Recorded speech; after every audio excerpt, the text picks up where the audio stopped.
Alors c'est vrai que ça n'existe pas et en fait, j'ai envie de dire que le stress, ça peut être comme de l'électricité. Il n'y a pas de la bonne électricité et de la mauvaise électricité. Ce qui est intéressant, c'est plutôt comment elle est utilisée, dans quel contexte et avec quel objectif.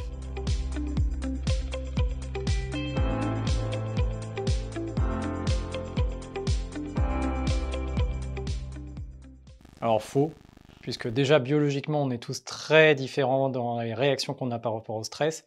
Et en plus, le stress est à 99% mental. Donc à partir de là, la manière dont on voit les choses va énormément influencer la manière dont on va être stressé, dans la manière dont on va réagir au stress et dans la manière dont on va stresser son environnement.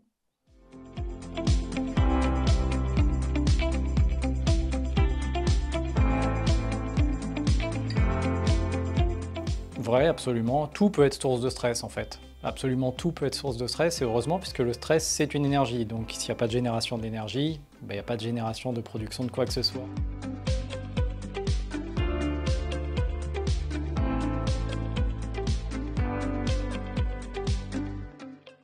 Vrai, ça s'apprend de toute façon comme toutes les pratiques. Après on peut dire souvent, moi j'ai souvent des personnes qui me disent que bah, ça s'apprend pas, on gère ou on gère bien. On gère bien ou on gère mal, sauf que bah, c'est comme apprendre à marcher, finalement on sait tous marcher, mais il y a une différence entre marcher et être champion du monde de sprint. Bah, pour le stress c'est pareil. C'est pas nécessaire de l'apprendre pour savoir le gérer, on le gère tous, mais pour bien le gérer, bah, c'est comme toutes les pratiques, ça s'apprend, ça se gère et ça se travaille. Un petit mot de la fin, le stress c'est ni bien ni mal, encore une fois, c'est comme l'électricité, c'est juste une énergie, c'est juste un principe même de vie. Stress, ça vient juste de string diré qui veut dire pressé.